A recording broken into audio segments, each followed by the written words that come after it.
It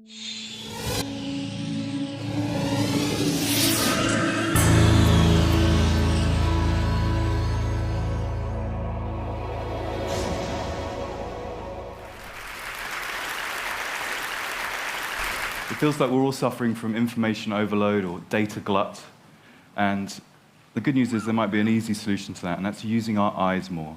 So visualizing information so that we can see the patterns and connections that matter, and then designing that information so it makes more sense, or it tells a story, or allows us to focus only on the information that's important. Failing that, visualized information can just look really cool. So let's see. This is the billion-dollar-ogram, and this image arose out of frustration I had with the reporting of billion-dollar amounts in the press. That is, they're meaningless without context. 500 billion for this pipeline, 20 billion for this war. It doesn't make any sense. So the only way to understand it is visually and relatively. So I scraped a load of reported figures from various news outlets and then scaled the boxes according to those amounts. And the colors here represent the motivation behind the money. So purple is fighting, and red is giving money away, and green is profiteering. And what you can see straight away is you start to have a different relationship to the numbers. You can literally see them. But more importantly, you start to see patterns and connections between numbers that would otherwise be scattered across multiple news reports. Let me point out some that I really like. This is OPEC's revenue, this green box here, 780 billion a year. And this little pixel in the corner, 3 billion, that's their climate change fund. Americans, incredibly generous people, over 300 billion a year donated to charity every year, compared with the amount of foreign aid given by the top 17 industrialized nations at 120 billion. And then, of course, the Iraq war predicted to cost just 60 billion back in 2003, and the mushroomed slightly. Afghanistan and Iraq mushroomed now to 3,000 billion. So, now, it's great. Now we have this texture, and we can add numbers to it as well. So we can say, well, a new figure comes out. Let's see, African debt. How much of this diagram do you think might be taken up by the debt that Africa owes to the West? Let's take a look. So there it is. 227 billion is what Africa owes. And the recent financial crisis, how much of this diagram might that figure take up? What does that cost the world? Let's take a look at that. Douche, which I think is the appropriate sound effect from that much money. 11,900 billion.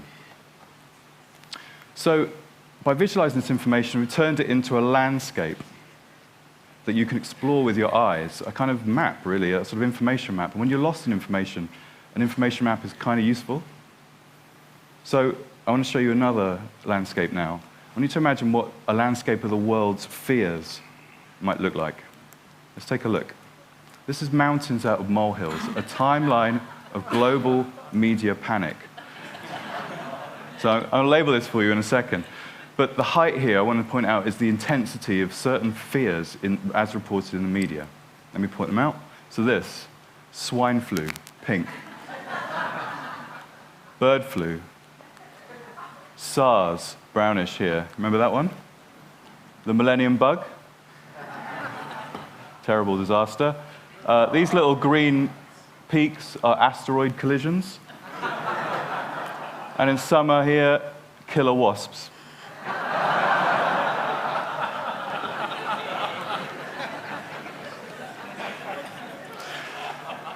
So these are what our fears look like over time in the media. But what I love, and I'm a journalist, and what I love is finding hidden patterns. I love being a data detective, and there's a very interesting and odd pattern hidden in this data that you can only see when you visualize it.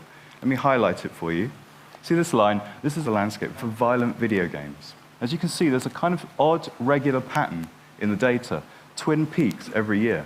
If we look closer, we see those peaks occur at the same month every year. Why? Well, November, Christmas video games come out, and there may well be an upsurge in concern about their content. But April isn't a particularly massive month for video games. Why April? Well, in April 1999 was the Columbine shooting.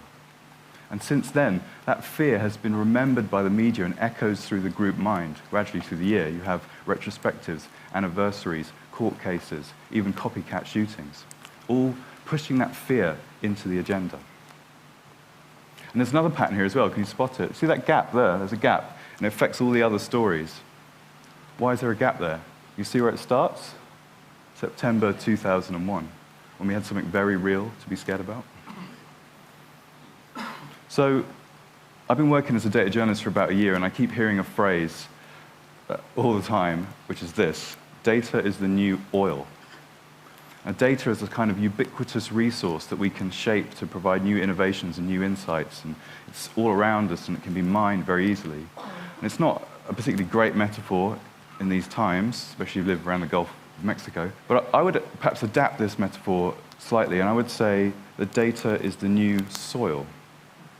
Because for me, it feels like a fertile, creative medium. Over the years, online, we've laid down a huge amount of information and data, and we irrigated it with networks and connectivity, and it's been worked and tilled by unpaid workers and governments. And all right, I'm kind of milking the metaphor a little bit, but it's a really fertile medium. And it feels like visualizations, infographics, data visualizations, they feel like flowers blooming from this medium. But if you look at it directly, it's just a load of numbers and disconnected facts. But if you start working with it and playing with it in a certain way, interesting things can appear and different patterns can be revealed. Let me show you this. Can you guess what this data set is? What rises twice a year, once in Easter and then 2 weeks before Christmas, has a mini peak every Monday and then flattens out over the summer? I'll take answers. Chocolate. You might want to get some chocolate in. Any other guesses? Shopping. Yeah, retail therapy might help. Sick leave. Yeah, you'll definitely want to take some time off. Shall we see?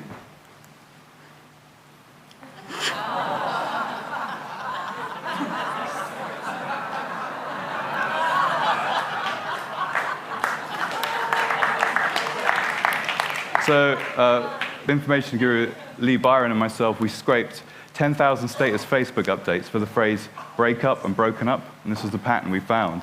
People clearing out for spring break.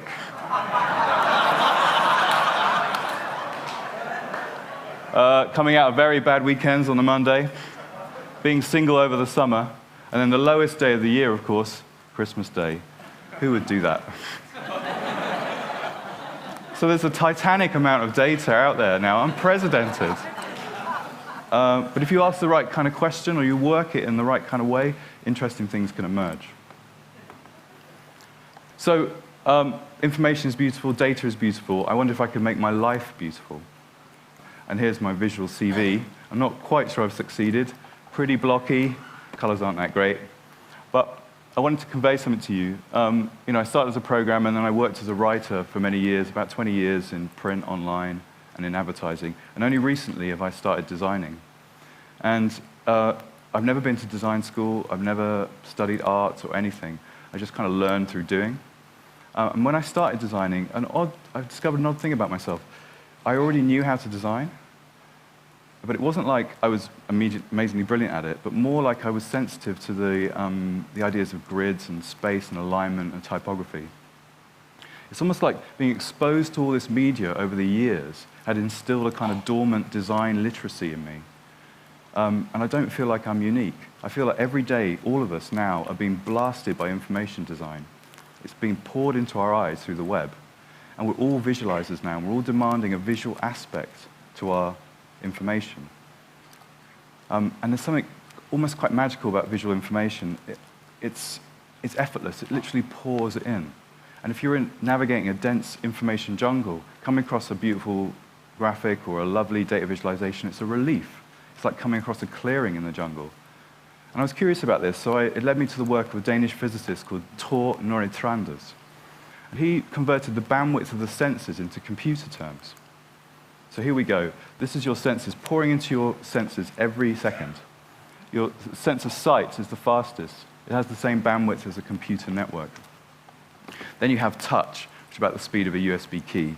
And then you have hearing and smell, which is the throughput of a hard disk. And then you have poor old taste, which is like barely the throughput of a pocket calculator. And that little square in the corner, 0.7%, that's the amount we're actually aware of. So a lot of your vision is pouring, the bulk of it is visual, and it's pouring in, it's unconscious. And the eye is exquisitely sensitive to patterns in variations in color, shape, and pattern. It loves them. It calls them beautiful. It's the language of the eye. And if you combine the language of the eye with the language of the mind, which is about words and numbers and concepts, you start speaking two languages simultaneously, each enhancing the other. So you have the eye, and then you drop in the concepts, and that whole thing, it's two languages both working at the same time. So we can use this new kind of language, if you like, to alter our perspective or change our views. Let me ask you a simple question with a really simple answer. Who has the biggest military budget? It's got to be America, right? Massive. 609 billion in 2008, 607 rather. So massive, in fact, that it can contain all the other military budgets in the world inside itself. Gobble, gobble, gobble, gobble, gobble. Now, you can see Africa's total debt there and the UK budget deficit for reference. So that might well chime with your view that America is a sort of warmongering military machine out to overpower the world with its huge industrial military complex. But is it true that America has the biggest military budget? Because America is an incredibly rich country. In fact, it's so massively rich that it can contain the four other top industrialized nations' economies inside itself. It's so vastly rich. So its military budget is bound to be enormous. So to be fair and to alter our perspective, we have to bring in another data set. That data set is GDP, or what the country's earning. Who has the biggest budget as a proportion of GDP? Let's have a look. That changes the picture considerably. Other countries pop into view that you perhaps weren't considering, and America drops into 8th. Now you can also do this with soldiers. Who has the most soldiers? It's got to be China, of course, 2.1 million. Again, chiming with your view that China has a militarized regime ready to mobilize its enormous forces. But of course, China has an enormous population. So if we do the same, we see a radically different picture. China drops to 124th. It actually has a tiny army when you take other data into consideration.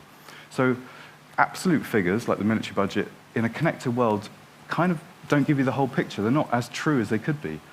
We need relative figures that are connected to other data so that we can see a fuller picture. And then that can lead to us changing our perspective. As Hans Rosling, the master, my master, said, let the data set change your mindset. And if that can do that, maybe it can also change your behavior. Take a look at this one. I'm a bit of a health nut. I love kind of like taking supplements and being fit, but I can never understand what's going on in terms of evidence. There's always conflicting evidence. Should I take vitamin C? Should we take in wheatgrass? So this is a visualization of all the evidence for nutritional supplements. This kind of diagram is called a balloon race. So the higher up the image, the more evidence there is for each supplement. And the bubbles correspond to popularity as regards to Google hits. So you can kind of immediately apprehend the relationship between efficacy and popularity. But you can also, if you grade the evidence, sort of do a worth it line. And so supplements above this line are worth investigating, but only for the conditions listed below. And then supplements below the line are perhaps not worth investigating. Now this image constitutes a huge amount of work. We scraped like 1,000 studies from PubMed, the biomedical database, and we compiled them and graded them all. And it was incredibly frustrating for me because I had a book of 250 visualizations to do for my book. And I spent a month doing this, and I'd only filled 2 pages.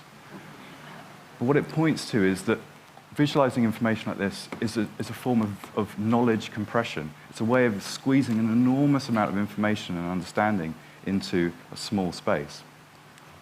And once you've curated that data, and once you clean that data, and once it's there, you can do cool stuff like this. So I converted this into an interactive app.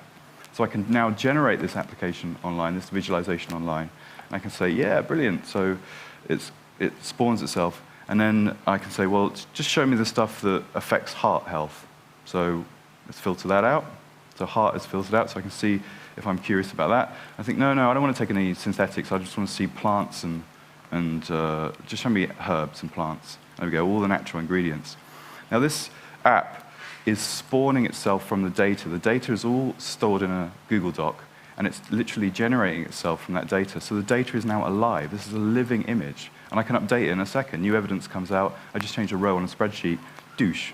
Again, the image recreates itself.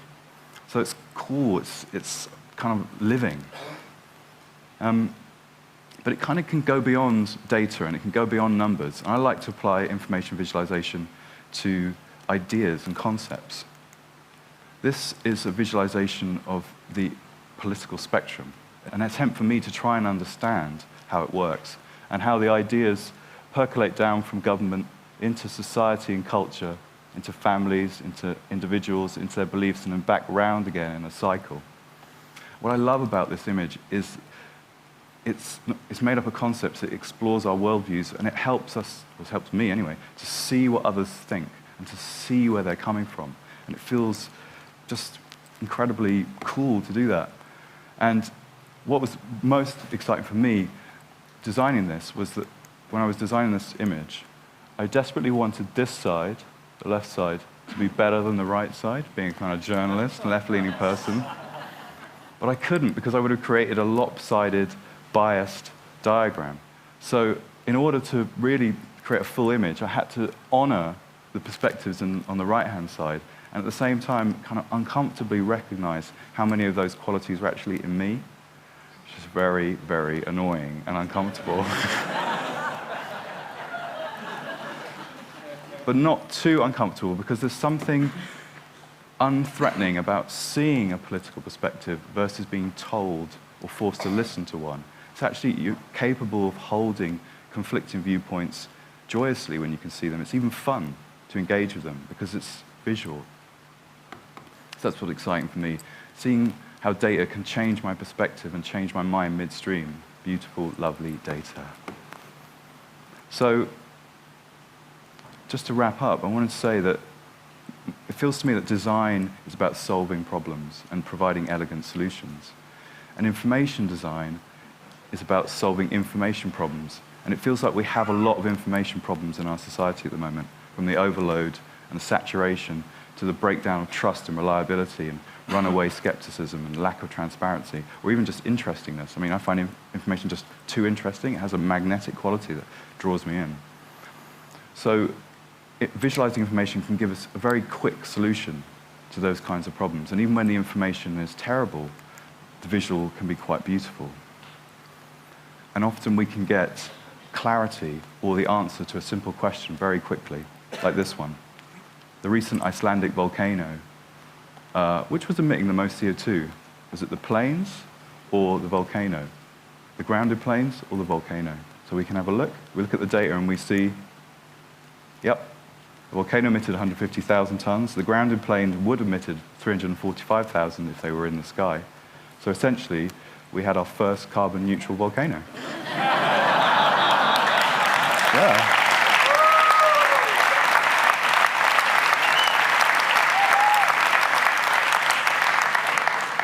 And that is beautiful. Thank you.